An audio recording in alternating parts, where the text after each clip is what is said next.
കൂടുതൽ L D എഫിന്റെ കണക്കിന് പ്രകാരം പൂതക്കുളം പഞ്ചായത്ത് കഴിഞ്ഞാൽ എൽ ഡി എഫിന് പിന്നെ ലീഡ് ഉണ്ടാക്കുക എന്നുള്ളത്, കല്ലുവാതിൽക്കൽ വലിയ ലീഡ് ഉണ്ടാക്കുക എന്നുള്ളത് ബുദ്ധിമുട്ടാണ്. പൂതക്കുളം പഞ്ചായത്തിൽ നിന്നും പരമാവധി വോട്ടുകളുടെ 500 ബി ജെ പി പ്രതീക്ഷിക്കുന്നതെങ്കിൽ അതിന് മുകളിലേക്ക് ഒരു ലീഡ്, ഇനിയുള്ള 15 ബൂത്തുകൾ എണ്ണുന്ന സമയത്ത് അതിന് മുകളിലേക്ക് ഒരു ലീഡിന് പോയി കഴിഞ്ഞാൽ അത് കൺസിസ്റ്റന്റ് ആയി കൊണ്ടുപോകാൻ കഴിഞ്ഞു കഴിഞ്ഞാൽ തിരുവനന്തപുരത്ത് നേരത്തെ ഒ രാജഗോപാലിന് പിന്നാലെ കൊല്ലത്തും വലിയ എ ക്ലാസ് മണ്ഡലമായി കണക്കാക്കിയിരുന്ന ചാത്തന്നൂരിൽ അമിത്ഷാ ഉൾപ്പെടെ വന്ന് പ്രചരണം നടത്തി ചാത്തന്നൂരിലും മുന്നേറാൻ കഴിയുമെന്ന് തന്നെയാണ് ഇപ്പോഴും NDA ക്യാമ്പ് പ്രതീക്ഷിക്കുന്നത്.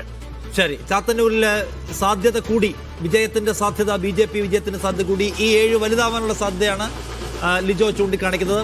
അപ്പോൾ ഇത് കുറയാനുള്ള സാധ്യതയല്ല. 236 7ലേക്ക് കുറഞ്ഞെങ്കിലും വീണ്ടും അതൊരു 400ലേക്കോ മറ്റോ വരാനുള്ള സാധ്യതയാണ് നമ്മളിപ്പോൾ കാണുന്നത്. അങ്ങനെയാണെങ്കിൽ ചാത്തന്നൂർ നിയമവും BJPക്ക് ഉറപ്പിക്കാൻ കഴിയുന്ന ഒരു സ്ഥിതി ഇപ്പോൾ ഉണ്ട്. ഒരുപക്ഷെ അടുത്ത മൊമെന്റിൽ അത് മാറിക്കൂടായികയില്ല.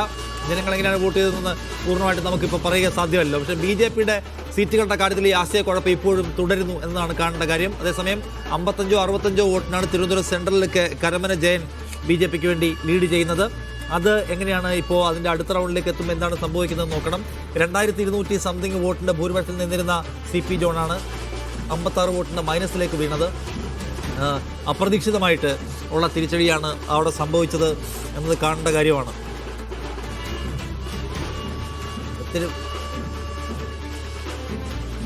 തിരുവനന്തപുരം സെൻട്രലിൽ വീണ്ടും UDF ലീഡ് എടുത്തിരിക്കുന്നതാണ് നമ്മൾ മനസ്സിലാക്കുന്നത്. ഫോട്ടോ ഫിനിഷിലേക്ക് പോയി അങ്ങോട്ടും ഇങ്ങോട്ടും മറിയുകയാണ്. തിരുവനന്തപുരം സെൻട്രലിൽ എത്രയാണ് ലീഡ് എന്നാണ് നമുക്കിനി അറിയേണ്ടത്. നോക്കട്ടെ, തിരുവനന്തപുരം സെൻട്രലിൽ വീണ്ടും UDF ലീഡ് എടുത്തിരിക്കുന്നു. രമേശ് ചെന്നിത്തല 23,377 വോട്ടിന് വിജയിച്ചു കേട്ടോ. അതൊരു പുതിയ ഒരു സംഗതിയാണ്. വലിയ ഭൂരിപക്ഷമാണ്, കഴിഞ്ഞ വലിയ ഭൂരിപക്ഷമാണ്. അവിടെ ചില വിശകലനം കണ്ടത് സന്ദീപ് വചസ്പതി വലിയ വോട്ട് പിടിക്കും, ചെന്നിത്തല തോക്കുമെന്നൊക്കെയായിരുന്നു. അത് ശരി, സന്ദീപ് വചസ്പതിയാണ് അവിടെ മത്സരിച്ചത്. അതെ. ഈ ചാത്തന്നൂരിൽ കേവലം 7 വോട്ടിന്റെ ലീഡ് തുടരുകയാണ് NDA. ഇനി എണ്ണാനുള്ള റൗണ്ടുകൾ വളരെ നിർണായകമായ ലീഡാണ് ഇനി നോക്കേണ്ടത്. വിജിൻ, തിരുവനന്തപുരം സെൻട്രലിന്റെ കാര്യം പറയൂ. ഇപ്പോ മാറിയല്ലോ, മാറിയെന്ന് തോന്നുന്നു. വീണ്ടും മാറിയിരിക്കുന്നു. 65-ൽ നിന്ന് UDF ലീഡിലേക്ക് വീണ്ടും മാറിയിരിക്കുകയാണ് നിലവിൽ. എന്തായാലും 12 റൗണ്ടുകൾ നിലവിൽ കഴിഞ്ഞിട്ടുണ്ട്. ഇനി 5 റൗണ്ട് മാത്രമാണ് എണ്ണാൻ ബാക്കിയുള്ളത്. അതുകൊണ്ട് തന്നെ ഇനിയുള്ള മേഖലകൾ കോസ്റ്റൽ മേഖലയാണ്. ഒരുപക്ഷെ ആ മേഖലകൾ എണ്ണുമ്പോഴായിരിക്കണം ഇത്തരത്തിൽ ലീഡ് നില വീണ്ടും UDFന് അനുകൂലമായി മാറുന്നത് എന്നുള്ളതാണ് പ്രതീക്ഷിക്കുന്നത്. ആ മേഖലകളിൽ എന്തായാലും UDFന് അനുകൂല വോട്ട് ലഭിക്കാൻ തന്നെയാണ് സാധ്യത. അവിടെ അത്ര അധികം വോട്ടുകൾ നേടി കടന്നു ചെല്ലാൻ BJPക്ക് കഴിയാനുള്ള സാധ്യത വളരെ കുറവാണ്. അതുകൊണ്ട് തന്നെ UDFന് അനുകൂലമായി തന്നെ തിരുവനന്തപുരം സെൻട്രലിലെ വിധി വരും എന്ന് ഈ ഘട്ടത്തിൽ പ്രതീക്ഷിക്കാം. 65 എന്ന ലീഡ് നില ഇപ്പോൾ മാറിയിരിക്കുന്നു. എത്ര ആണ് ലീഡ് UDFന്റെ എന്ന് കൃത്യമായി ഈ ഇലക്ഷൻ കമ്മീഷൻ സൈറ്റിൽ അപ്ലോഡ് ചെയ്തിട്ടില്ല. എന്തായാലും UDF ലിസ്റ്റിൽ നിന്ന് നിലവിൽ തിരുവനന്തപുരം സെൻട്രൽ മാറിയിരിക്കുന്നു. ശരി, ഫോട്ടോ ഫിനിഷിലേക്ക് നീങ്ങിയാണ് തിരുവനന്തപുരം സെൻട്രൽ മണ്ഡലം. അതിലെ കഴക്കൂട്ടം എന്താ അവസ്ഥ നിഷാദെ? കഴക്കൂട്ടത്ത് കഴക്കൂട്ടത്തിൽ ഇപ്പോഴും ഒരു കംഫർട്ടബിൾ മെജോറിറ്റിയിൽ വന്നു തോന്നുന്നു. യെസ്. അപ്പോൾ NDA 2 ആക്കണം കേട്ടോ. NDA 2 ഇപ്പോൾ ഉള്ളത്. നിയമവും ചാത്തന്നൂരും മാത്രമേ ഇപ്പോൾ ഉള്ളൂ. ചാത്തന്നൂരിൽ 7 വോട്ടിന്റെ ലീഡ് മാത്രമേ ഉള്ളൂ. NDA 2. NDA തിരുവനന്തപുരം സെൻട്രലിൽ ഉണ്ടായിരുന്ന ലീഡ് മറിഞ്ഞുകൊണ്ടിരിക്കുകയാണ്. BJPയുടെ മുകളിൽ എഴുതി കാണിക്കുന്ന ലീഡിനെ കുറിച്ച് നല്ല ശ്രദ്ധ അപ്ഡേറ്റ് ചെയ്യുന്ന ആൾക്ക് വേണം. അത് മാറിക്കൊണ്ടേയിരിക്കുകയാണ്. NDA ഇപ്പോൾ 2 സീറ്റിലാണ് ലീഡ് ചെയ്യുന്നത്.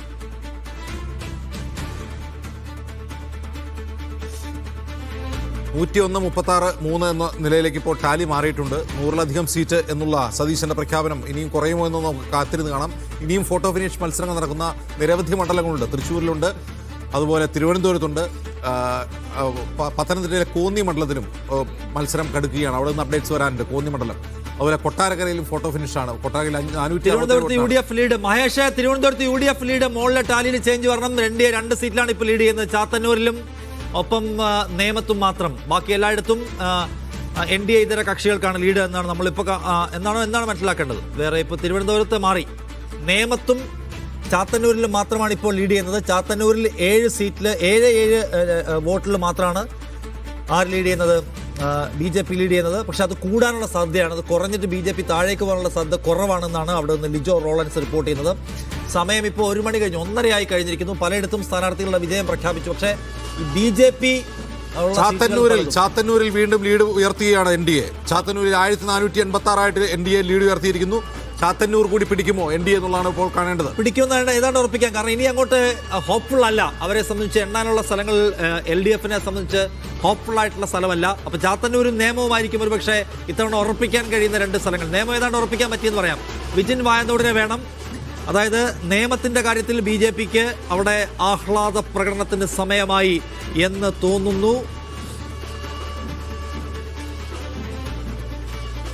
നേമവും ചാത്തന്നൂര് അവരുടെ ലിസ്റ്റിലുണ്ടായിരുന്ന A ക്ലാസ് മണ്ഡലങ്ങളുടെ ലിസ്റ്റിലുണ്ടായ സ്ഥലമാണ്. അമിത്ഷാ തന്നെയും ഇന്ന് പ്രചരണം നടത്തിയ സ്ഥലമാണ്. കഴിഞ്ഞ തവണ 2ാം സ്ഥാനത്ത് വന്ന ആളാണ്. ഇത്തവണ വിജയത്തിലേക്ക് അവർ പ്രവേശിക്കുന്നുവെന്ന് നമ്മൾ സാധാരണ മനസ്സിലാക്കണം. നേമത്ത് O രാജഗോപാൽ ആയതുകൊണ്ടാണ് ജയിച്ചത് എന്ന ആശ്വാസം പറഞ്ഞവർക്ക് മറുപടിയുമായി രാജീവ് ചന്ദ്രശേഖർ പണിയെടുത്ത് ജയിച്ചിരിക്കും. യെസ്, തുടക്കത്തിൽ ആദ്യം തന്നെ വിജിൻ വായന്തോട്. വിജിൻ, ഈ നേമത്ത് രാജീവ് ജയം ഉറപ്പിച്ചു എന്ന് പറയും ഞാൻ. പക്ഷേ അപ്പോഴും എനിക്ക് അങ്ങനെ പറയാനുള്ള കണക്കുകളിലേക്ക് എത്തിയിട്ടില്ല നിഷാദ്.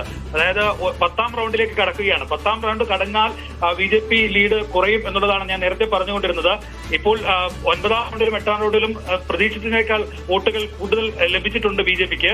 പക്ഷേ 10ാം റൗണ്ട് കഴിയുമ്പോൾ 17 റൗണ്ട് വരെ പോകുന്ന ഭാഗങ്ങൾ അവിടെ LDF-ഉം UDF-ഉം ഒരുപോലെ ലീഡ് പിടിക്കുന്ന മേഖലകളാണ്. അതുകൊണ്ട് തന്നെ വി ശിവൻകുട്ടിക്ക് അനുകൂലമായ ആ മേഖലകളിൽ വോട്ടുകൾ ലഭിക്കാനുള്ള സാധ്യതയുണ്ട് എന്നുള്ളതാണ് ഇപ്പോഴും LDF ക്യാമ്പ് കരുതുന്നത്. പക്ഷേ ഇത്രയും ഒരു വലിയ മാർജിനിൽ ഒരു മാറ്റം ഉണ്ടാകുമോ എന്ന കാര്യത്തിൽ ഇപ്പോഴും സംശയമുണ്ട്. പക്ഷേ നിലവിൽ ജയിച്ചു എന്ന് പൂർണ്ണമായും നമുക്ക് പറയാൻ കഴിയുന്ന സാഹചര്യമല്ല നിയമത്തെ സംബന്ധിച്ചിടത്തോളം ഉള്ളത്. അതിന് പ്രധാന കാരണം കഴിഞ്ഞ തെരഞ്ഞെടുപ്പിൽ അവസാന 2 റൗണ്ടിൽ, അതായത് 18ാം റൗണ്ട് എന്ന് പറയുമ്പോൾ 4 ബൂത്തുകൾ മാത്രമുള്ള റൗണ്ടാണ്. 17ാം റൗണ്ട് എണ്ണുമ്പോഴാണ് വി ശിവൻകുട്ടി കഴിഞ്ഞ തവണ 2000-ന് മുകളിൽ ഭൂരിപക്ഷത്തിലേക്ക് പോവുകയും 3900-ലേക്ക് 18ാം റൗണ്ടിൽ എത്തുകയും ചെയ്തു. അതുകൊണ്ട് തന്നെ ഇപ്പോൾ രാജീവിന്റെ 6000-ഓളം വോട്ടുകളെ മറികടന്ന് അങ്ങനെ ഭൂരിപക്ഷം ഉണ്ടാക്കാൻ പറ്റുമോ ഇനി?